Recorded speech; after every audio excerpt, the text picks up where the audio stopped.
Well, I'm joined now by Dr. Anne-Marie Reid from the University of Leeds, whose university has won the Curriculum Development Award for Excellence. And Anne-Marie, that's a great achievement for a university. Many congratulations, and thanks for bringing your award and certificate along to show us. And is it just you, or are there a team of people behind you? As you can imagine, there's a large team of people involved. I'm very proud to be here today representing the University of Leeds.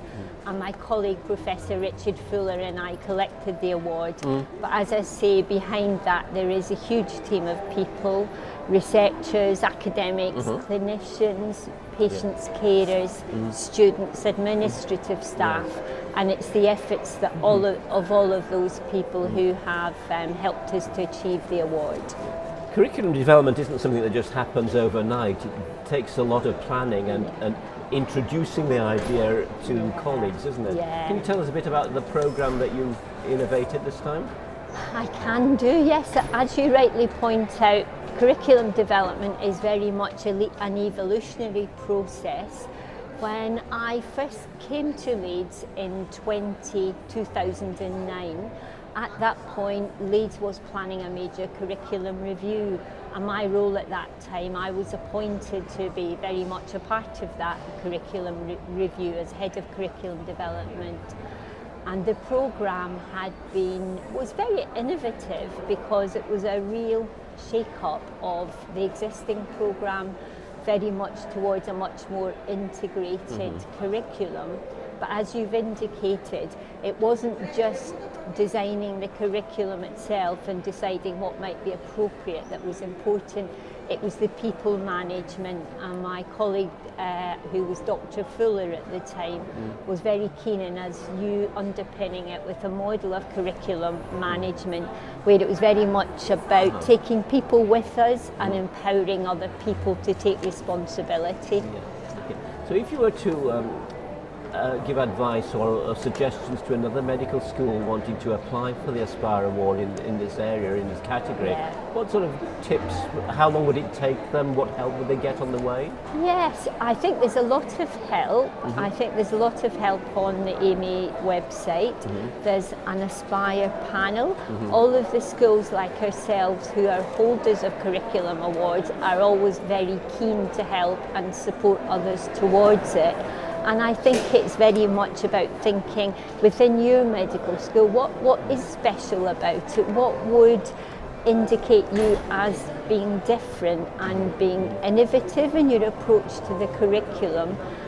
And I think the curriculum is very much not a one-size-fits-all. I think each medical school exists within a particular country and context and serves a patient population. So it's also around how are you identifying the needs of your patient population and how are your patient population represented as part of the curriculum development. I think you're highlighting 2 points which I think maybe Dan Hunt, the chair of the Aspire board, made, and that is looking at yourself. It's like holding up a mirror and seeing how you'll match up to the criteria required to be met for success. That's very good. But you made the interesting point that each medical school and university is in its own environment and its own context. So there's not just one set of standards which you all have to acquire.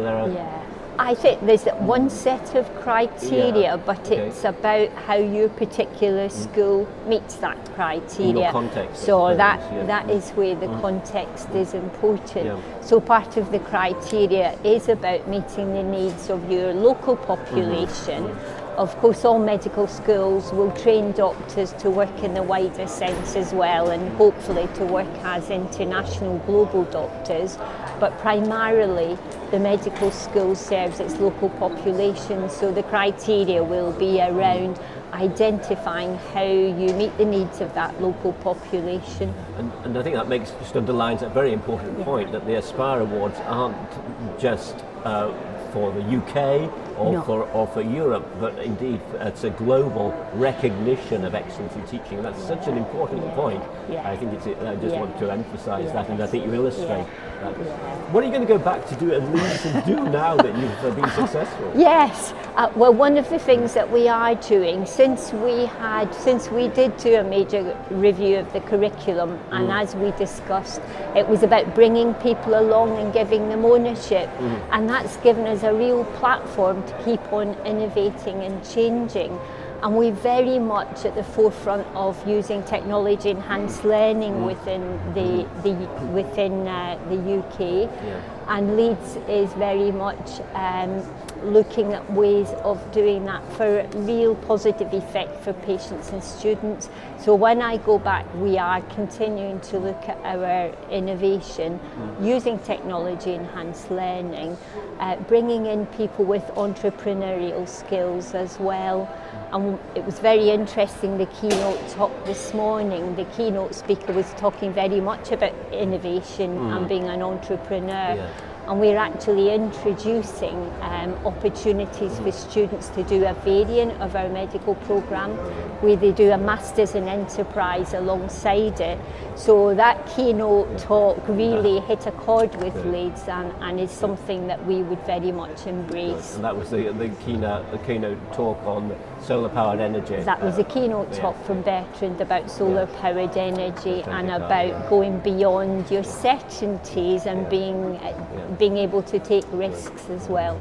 Well, Anne-Marie, thanks. On that very positive note, thank you very much for coming along. Thanks for talking to me, bringing your award, and many congratulations to yourself and Dr. Richard Fuller, who was here as well, and to University of Leeds. Thank you. Thank you. It's been a pleasure.